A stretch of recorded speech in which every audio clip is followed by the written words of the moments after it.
오늘 하나님의 말씀은 시편, 구약성경 시편 50편입니다. 구약성경 시편 50편 1절에서 15절까지 말씀, 우리 한 절씩 교독함으로 읽도록 하겠습니다. 시편 50편 1절에서 15절까지 우리 한 절씩 교독함으로 읽도록 하겠습니다. 전능하신 이 여호와 하나님께서 말씀하사 해 돋는 데로서부터 지는 데까지 세상을 부르셨도다.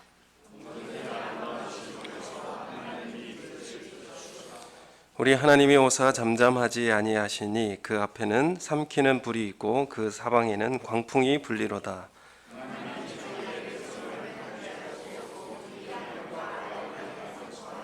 이르시되 나의 성도들을 내 앞에 모으라. 그들은 제사로 나와 언약한 이들이니라 하시도다.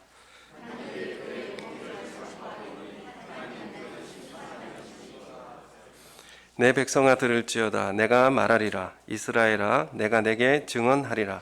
나는 하나님 곧 내 하나님이로다.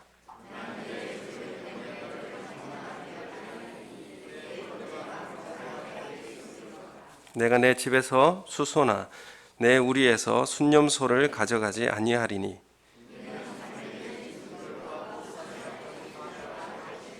산의 모든 새들도 내가 아는 것이며 들의 짐승도 내 것이미로다.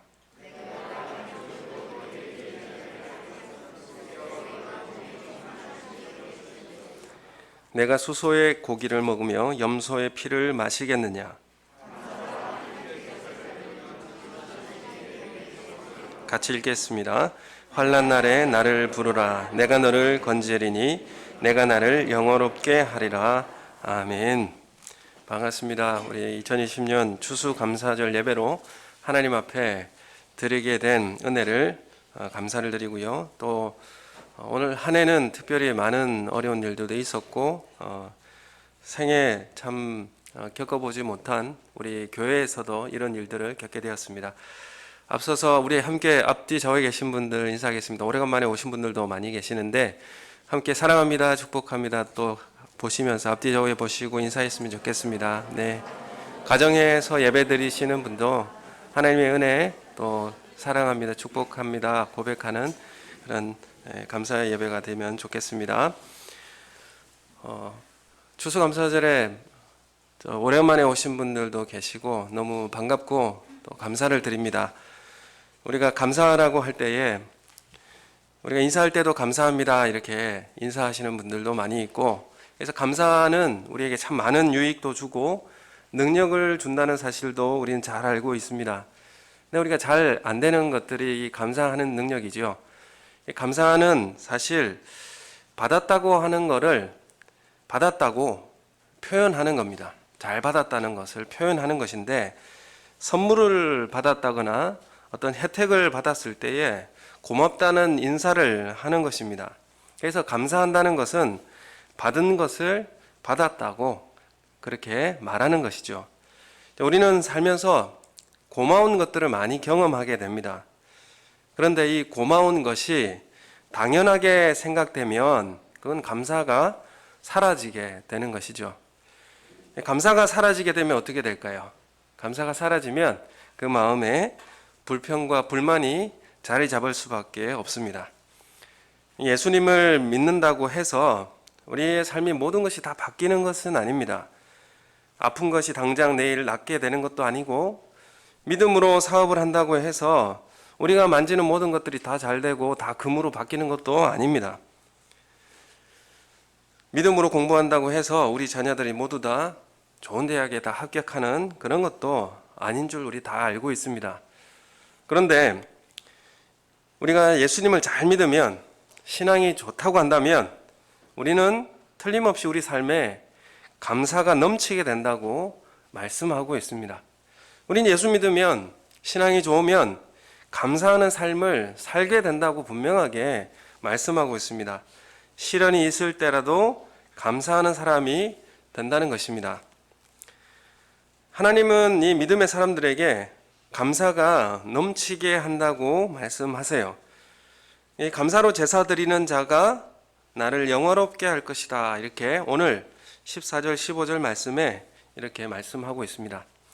14절 15절 말씀 우리 함께 한번 읽어볼까요? 14절 15절 시작. 감사로 하나님께 제사를 드리며 지존하신 이에게 내 성원을 갚으며 환난 날에 나를 부르라. 내가 너를 건지리니 내가 나를 영화롭게 하리라. 아멘.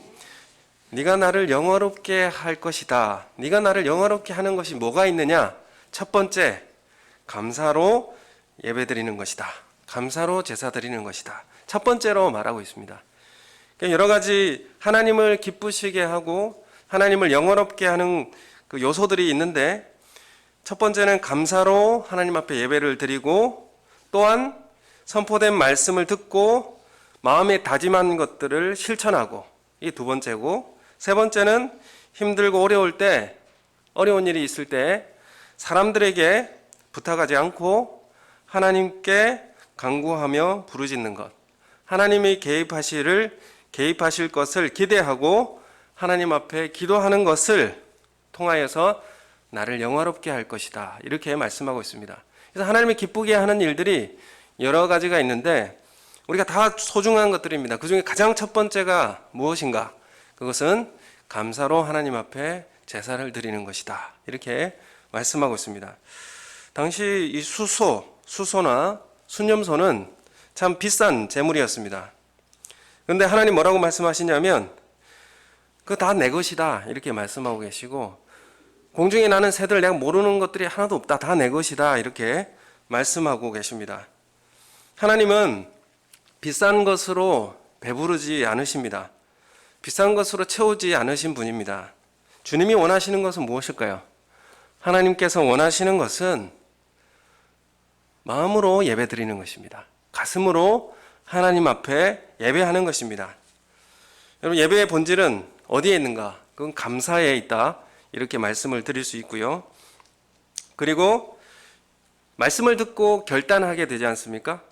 내가 이렇게 살아야 되겠다 라고 하는 그 결단이 생기면 구체적으로 실천하는 것이 예배입니다. 그리고 어려운 문제가 있을 때 사람 찾아다니면서 방법 구하지 않고 하나님 앞에 부르짖고 기도하는 사람을 하나님은 찾으시고, 또 그런 마음을 가지고 하나님 앞에 나온 사람들에게 네가 나를 기쁘게 한다. 이렇게 말씀해 주시는 것입니다. 여러분, 하나님을 영화롭게 하는 그런 삶을 사시기를 예수님의 이름으로 축원합니다. 하나님께서 좋아하시는, 기뻐하시는 그런 삶을 사시기를 예수님의 이름으로 소원합니다. 여러분, 이 감사에 대한 능력을 곰곰이 생각해 보다가 우리가 잘 아는 누가복음을 우리가 살펴보면서도 말씀드렸고, 10명의 나병 환자의 치유 사건을 우리가 잘 알고 있습니다. 그 사건을 한 번 더 떠올리면서 감사는 우리가 어떻게 해야 될 것인가에 대해서 한번 살펴보기를 원합니다. 그러니까 예수님께서 갈릴리와 사마리아 지역을 지나가고 계실 때에 그때 나병 환자 10명이 소리를 질렀습니다.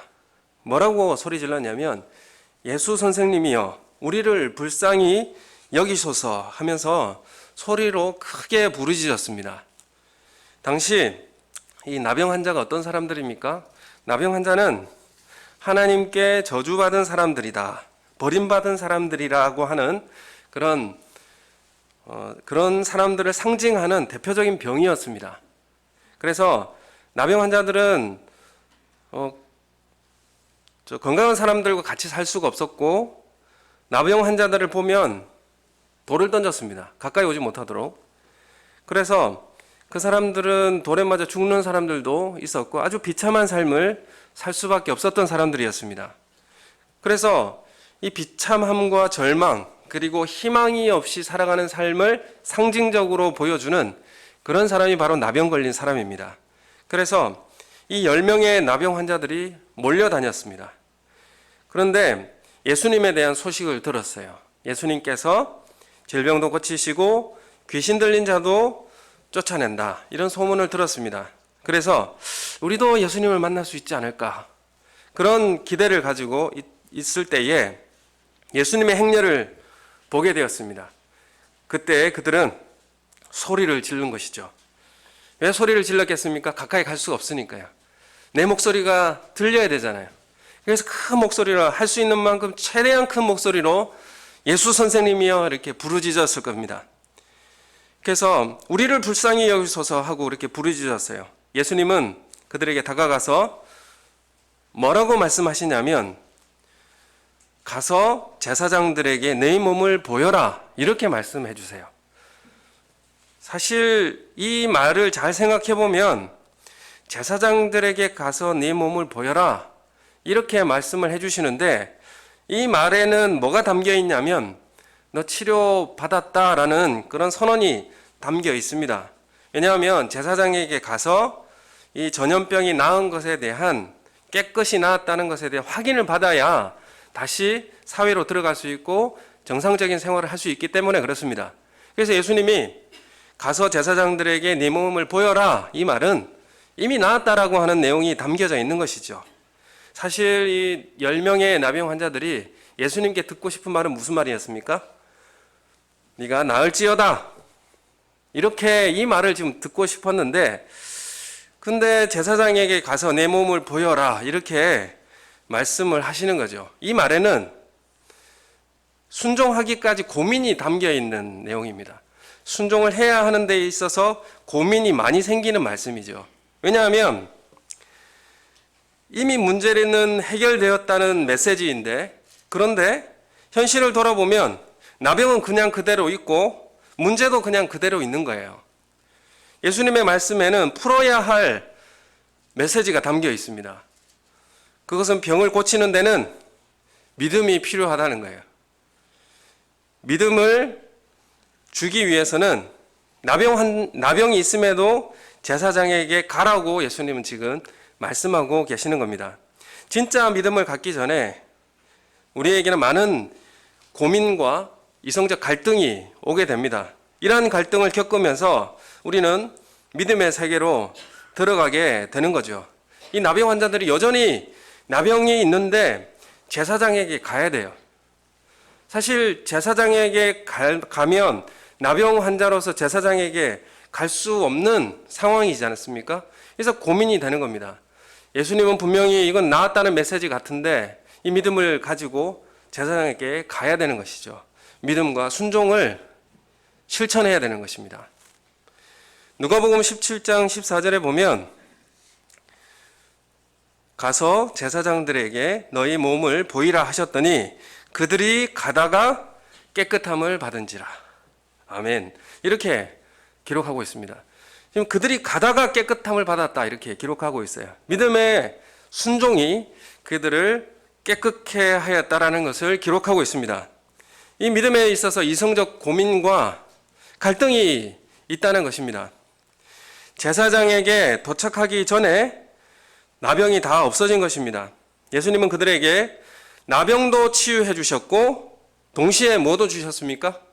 믿음도 선물로 주신 거예요. 여러분 그 믿음을 기적으로 경험하고 또 축복을 경험하게 된 것입니다. 누가복음 17장의 이 나병 환자의 치유 과정에서 주님을 큰 소리로 부르는 장면이 2번 나옵니다. 첫 번째는 언제 불렀냐면 예수님이 물이 지어 이제 걸어가는 그것을 보고 큰 소리로 예수님을 불렀습니다. 이 큰 소리는 무슨 소리였냐면 절망 가운데서 외치는 소리였습니다. 또 2번째 큰 소리를 질렀던 내용이 나오는데 15절에 보면 나옵니다. 그거는 큰 소리로 하나님께 병이 나아서 영광을 돌리는 그런 큰 소리가 2번 나옵니다. 그래서 이 큰 소리는 똑같은 말인데 여러분 우리의 인생에서는 문제가 생길 때 고통이 올 때 우리는 소리를 높여 부르짖게 됩니다. 큰 소리로 하나님을 부르짖게 됩니다. 그리고 감사할 때도 똑같이 큰 소리로 감사해야 한다는 것을 우리를 알게 됩니다. 우리는 문제가 생기고 어려움이 있을 때에 하나님 앞에 큰 소리로 부르짖을 줄 압니다. 그런데 우리의 삶의 문제가 해결받고 다시 주님 앞에 돌아와서 똑같은 큰 소리로 감사할 수 있는 우리 성도님들 되시기를 예수님의 이름으로 축원합니다.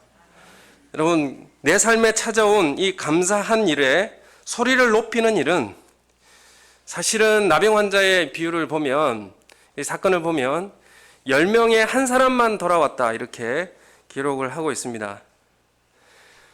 문제를 가지고 큰 소리로 부르짖는 것은 누구나 다 할 수 있습니다. 문제 가운데 부르짖을 때에는 내 문제에 집중하고 내 상황을 보는 경우가 많이 있습니다. 그러나 감사로 큰 소리를 높이는 것은 하나님 편에서 다시 내 삶을 돌아보는 삶이 되는 것입니다. 내 삶이 어떻게 변해졌고 내 삶이 어떻게 치유되었는가를 하나님 편에서 내 삶을 바라보게 되는 시선이 되는 것이죠. 문제가 있어서 하나님 앞에 기도할 때는 내 중심으로 내 문제를 바라보고 내 환경에 집중하게 됩니다. 그러나 감사할 때는 하나님의 시선으로 나를 바라보게 되고 나를 생각해 보게 되는 시기가 되는 것입니다.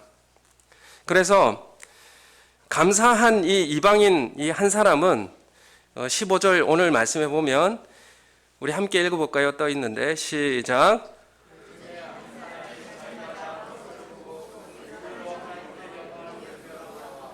예수의 발 아래 엎드려 감사하니 이렇게 이어서 나오고 있습니다. 돌아와서 감사하였다라고 말씀하고 있는데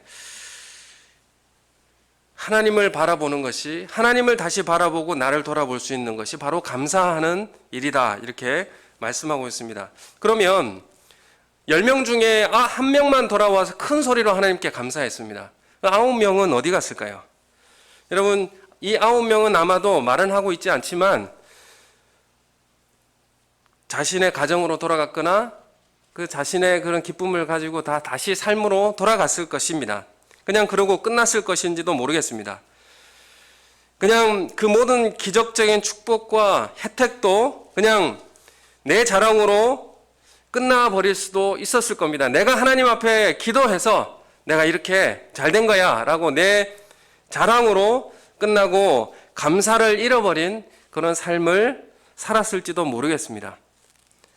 여러분 돌아와서 하나님 앞에 감사한 이 한 사람은 예수님의 발 아래 엎드려서 큰 소리로 하나님께 영광을 돌리며 감사했습니다. 그는 감사하는 이 마음을 그냥 마음에만 담지 않고 다시 돌아와서 하나님께 시선을 돌렸습니다. 그리고 그 감사는 어떻게 했느냐? 감사라고 하는 것은 어떻게 하느냐 하면 과장되고 더 적극적으로 표현을 해야 한다는 것을 우리에게 보여주고 있습니다. 그러니까 예수님의 발 앞에 엎드려 절하였다라고 하는 것은 그냥 단지 머리만 조아린 게 아니라 온몸을 엎드리고 하나님 앞에 감사한 것이죠. 이거는 감사라는 것은 과장될 수밖에 없습니다. 그리고 적극적으로 할 수밖에 없는 거예요. 왜냐하면 내가 엄청난 것을 내가 받았기 때문에 그리고 그것을 경험했기 때문에 여러분 이런 감사의 표현이 우리 가운데 있기를 예수님의 이름으로 축원합니다. 감사는 마지못해서 하는 게 아닙니다. 감사는 그냥 떠밀려서 하는 게 감사가 아닙니다. 진정 우리의 마음에 있는 것을 과장되게 더 적극적으로 표현하는 것이 오늘 말씀에 나오는 누가복음에 나오는 이 돌아온 한 사람의 감사의 모습이었습니다. 예수님의 발 앞에 엎드려 크게 절하였고 큰 소리로 감사했다고 기록하고 있습니다. 감사는 표현할 때 조금 더 과장되게 좀 더 크게 하는 것입니다. 여러분 우리가 예배를 드린다는 것은 하나님 우리를 구원해 주셔서 감사합니다. 우리에게 영원한 생명을 주시니 감사합니다. 이러한 마음으로 하나님 앞에 예배를 드리는 것입니다. 여러분 그래서 예배를 드리는 삶 과장되게 하셔야 됩니다. 예배를 드리는 삶 적극적으로 표현하셔야 됩니다. 여러분 그래서 손을 들고 찬양합시다. 그러면 손을 번쩍 드시는 게 더 큰 은혜가 임할 줄로 믿습니다. 여러분 기도하실 때 작은 소리로 하는 것도 좋습니다. 그렇지만 큰 소리로 기도할 때 훨씬 더 큰 은혜가 우리 가운데 임할 줄로 믿습니다. 여러분 헌신할 때 그냥 짜투리 시간 헌신하지 마십시오. 좋은 시간을 하나님 앞에 과장되게 헌신하십시오. 그리고 내가 가장 소중한 거 있습니까? 그거 소중한 거 하나님 앞에 과장되게 하나님 앞에 드리십시오. 이게 진정한 감사의 삶이 될 줄로 믿습니다.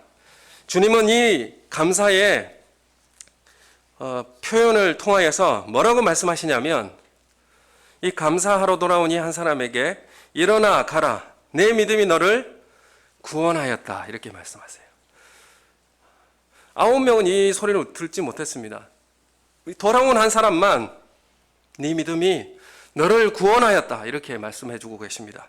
여러분, 감사가 구원의 길을 열게 한 것입니다. 감사가 어떻게 구원의 길을 열게 하는지 우리는 오늘 이 10명의 나병 환자의 치유 사건을 통해서 우리가 확인하게 되는데, 믿음과 감사는 생명력을 얻게 하는 능력이 있다는 것을 오늘 이 나병 환자의 사건을 통해서 우리가 확인할 수 있습니다.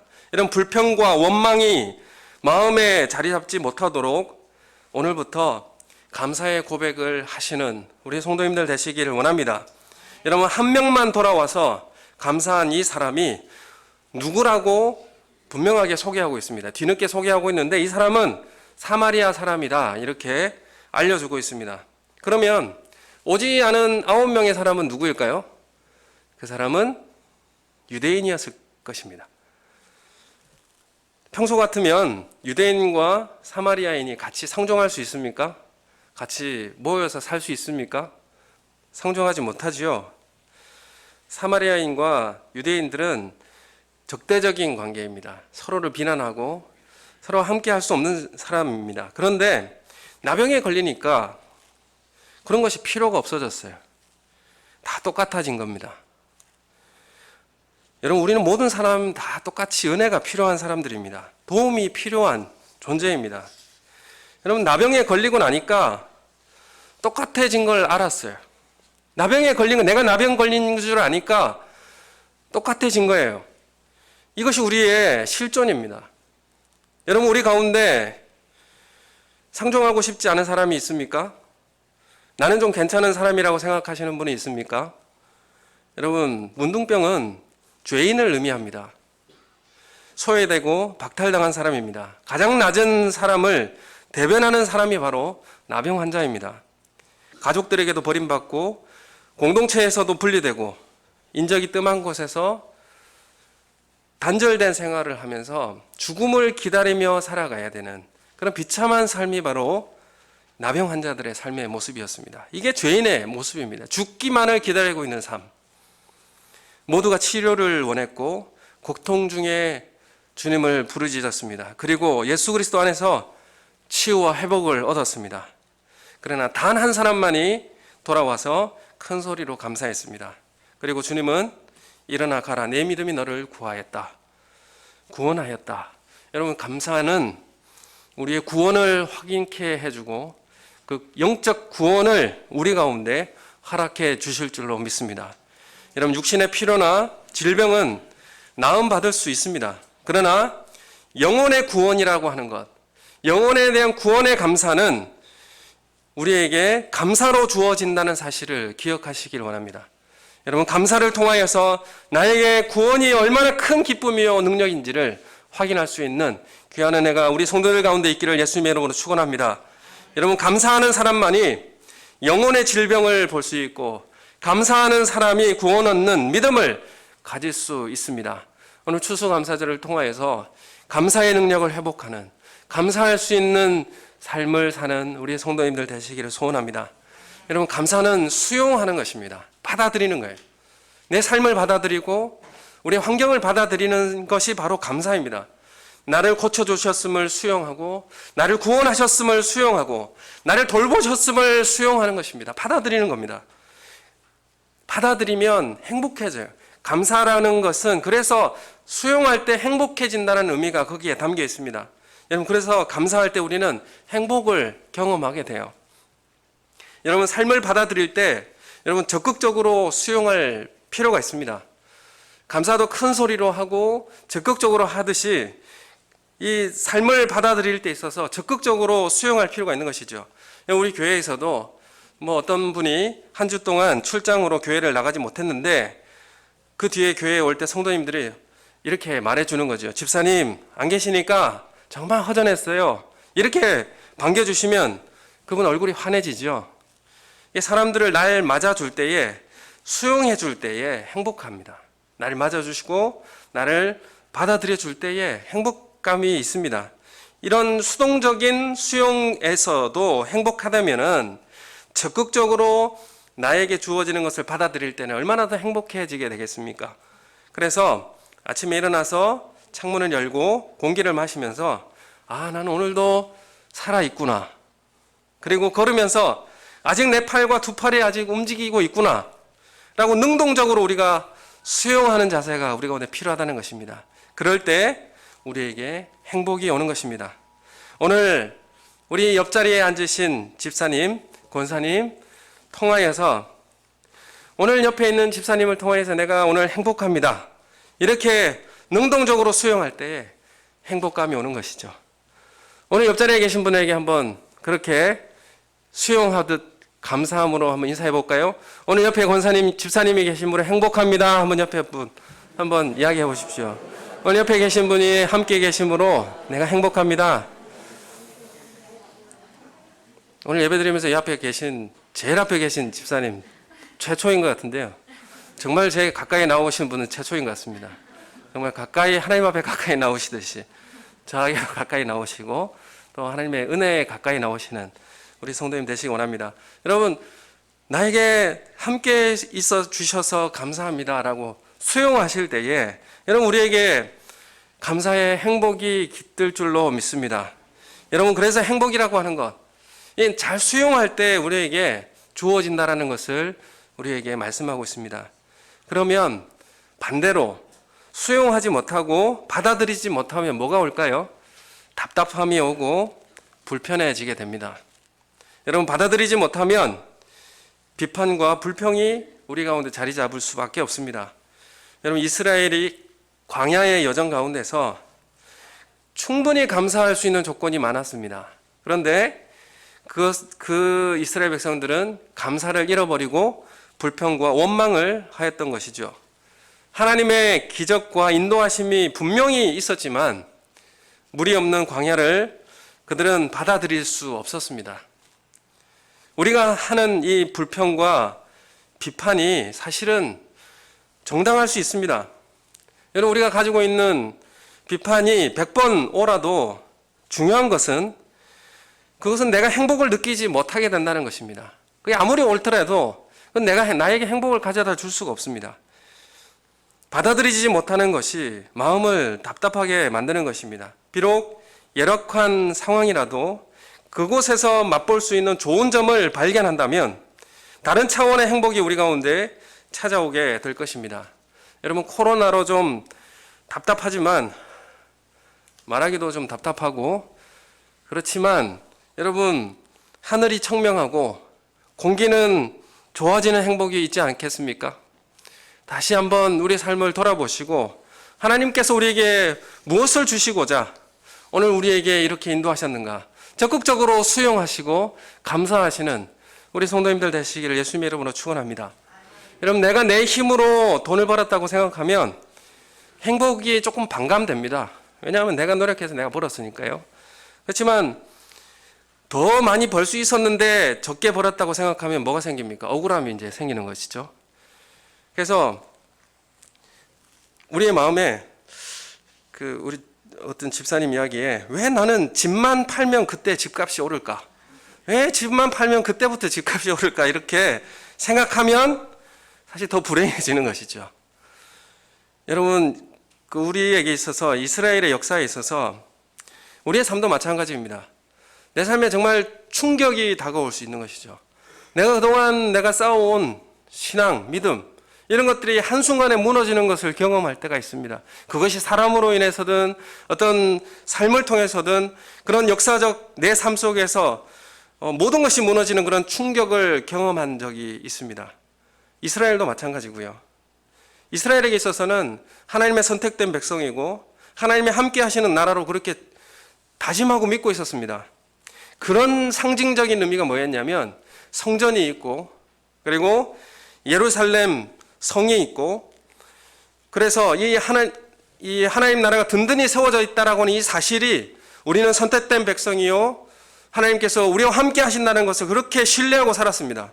그런데 이스라엘이 북이스라엘과 남유다가 차례로 이방인들에게 그것도 하나님을 모르는 사람들에게 멸망을 당하고 성전이 파괴되어지고 예루살렘 성이 해파되는 것을 경험하고 나서 그리고 가정은 온 곳으로 뿔뿔이 흩어지고 죽임을 당하고 노예로 끌려갔습니다. 그들이 믿고 있던 모든 것이 한순간 무너진 것입니다. 세상이 끝난 것보다 그들에게 있어 이스라엘에게 있어서는 하나님이 안 계신 것처럼 생각되어지는 이것이 가장 충격적인 것이었습니다. 믿고 있었던 것이 한순간에 무너진다는 경험을 우리도 할 수 있습니다. 이스라엘도 경험했습니다. 여러분, 그럼 이것으로 그냥 끝났을까요? 여러분, 이 시기가 그냥 무의미하게 지나간 것으로 생각되어집니까? 아닙니다. 여러분, 이 시기가 있었기 때문에 우리에게 소중한 것을 줄 수가 있었습니다. 무엇을 주었냐면 그것이 지금 우리가 가지고 있는 구약 성경입니다. 노예가 된 이스라엘이 다시 하나님의 말씀을 기억하고 뭘 고민했느냐 하면, 하나님, 왜 우리가 이렇게 되었습니까? 왜 우리가 실패했습니까? 이것에 대해서 고민하게 되었고 신앙생활에 대해 다시 돌아보게 되었습니다. 그래서 완성되어서 다시 기록을 남기고 한 것이 바로 구약에 나온 역사서입니다. 그 구약 성경이 우리에게 주어진 아주 소중한 선물이 되었다라는 것입니다. 여러분, 성공하고 풍요로울 때는 여러분 우리 신앙 단순해집니다. 고민할 것도 없이 그냥 잘 예배드리고 돌아가고 이렇게 살면 된다는 그런 단순한 신앙을 살 수밖에 없습니다. 여러분, 그러나 어려워질 때에, 우리에게 충격이 올 때에 우리는 다시 되돌아보게 됩니다. 내가 뭘 잘못하게, 내 신앙이 뭔가 잘못되었는가, 내 인생을 다시 세세하게 돌아보게 되고 분석하게 되어지고, 그래서 어디서 잘못되었는지를 성찰하게 되고, 그리고 그 부분을 완성하여서 우리에게 구약 성경으로 우리에게 남겨준 것이 되는 것입니다. 여러분, 우리에게 어떤 불행을 겪을 수 있습니다. 아주 우리가 무너지는 것 같은 그런 삶의 현장을 지낼 수 있습니다. 여러분, 거기에서 낙심하지 마시고 우리 삶을 받아들이시기 원합니다. 내 삶을 적극적으로 받아들이시고, 하나님께서 나에게 무엇을 주시고자 하나님 나에게 이러한 것들을 허락하셨는지를 적극적으로 수용할 때에 감사가 그 가운데 떠나지 않을 줄로 믿습니다. 하나님 그냥 지나가는 일이 없습니다. 여러분, 우리의 시간에 하나님께서 허락하신 일들이 그냥 무의미하게 지나가는 것들은 하나도 없습니다. 하나님께서 우리에게 허락하신 그 모든 일들을 하나님께서 우리에게 허락하신 것으로 받아들이시고 감사하는 삶을 사시기를 예수님의 이름으로 축원합니다. 여러분, 나에게 주어지는 것이 은혜로 주어지는 것이라는 것을 알 때에 우리는 감사하게 되는 것입니다. 오늘 추수감사절에 주님 앞에 감사의 마음으로 나오셨을 줄로 믿습니다. 정말 내 삶 속에 고통과 어려움 가운데서 함께 하시고 우리를 인도하신, 그 가운데 영원한 생명을 주신 하나님 앞에 감사하시는 우리 성도님들 되시기를 예수님의 이름으로 축원합니다. 여러분, 내 삶에 불평할 것이 몇 개인지 헤아리면서 불행을 경험하는 것보다 구체적으로 우리 안에 주어진 은혜와 축복을 헤아리는 그런 능력을 소유하시어서 감사하는 삶을 살기를 예수님의 이름으로 축원합니다. 그래서 하나님은 감사하는 삶을 통하여서 하나님은 영화롭게 되어지고 하나님 기쁘게 합니다. 감사는 영혼의 구원을 우리에게 경험케 합니다. 받아들이고 수용할 때에 감사하는 진정한 행복이 우리 가운데 깃들 줄로 믿습니다. 우리 성도님들 모두 다 이 감사의 삶을 잃지 않는 그런 삶이 되길 예수님의 이름으로 축원합니다. 우리 함께 기도하겠습니다. 하나님, 우리 삶의 현장에서 하나님 나에게 주어진 이 삶 내가 적극적으로 수용하고 받아들이게 하여 주시어서 하나님 앞에 감사하는 삶을 살게 하여 주시옵소서. 감사를 잃어버린 우리 입술도 다시 회복시켜 주시옵소서. 영적 시각을 허락하여 주시고 시각을 사용하여 주님을 만나는 은혜를 허락하여 달라고 다 같이 함께 한 목소리로 기도하겠습니다. 하나님 아버지, 은혜를 감사합니다. 주님, 우리에게 하나님의 은혜와 사랑을 부어주셨고 하나님, 우리가 믿음으로 우리의 삶을 적극적으로 수용하며 하나님께서 우리에게 베풀어 주신 그 모든 일들을 감사하게 하여 주시옵소서. 감사의 능력을 소유하게 해 주시옵소서. 큰 소리로 부르짖고 큰 소리로 하나님 앞에 감사하는 감사의 능력이 있게 하여 주시옵소서. 하나님, 그래서 우리에게 영적 구원을 경험하게 해주시고 믿음을 허락하여 주시고 하나님, 그래서 우리의 모든 문제들과 모든 상황의 어려움들 가운데서 주님이 여전히 행하시고 일하심을 경험하는 우리 삶이 되게 하여 주시옵소서. 하나님을 부르짖게 해 주시고 하나님을 찾게 해 주시고 주님 우리에게 살아계심의 역사를 허락하여 주시옵소서. 하나님 한 주를 돌아보고 우리의 일생을 돌아보면서 하나님 앞에 감사하는 삶이 넘치게 해 주시고 하나님의 긍휼이 우리를 뒤덮는 귀한 역사 우리 가운데 있게 하여 주시옵소서. 감사함을 드리옵고 예수님 이름으로 기도드립니다. 아멘.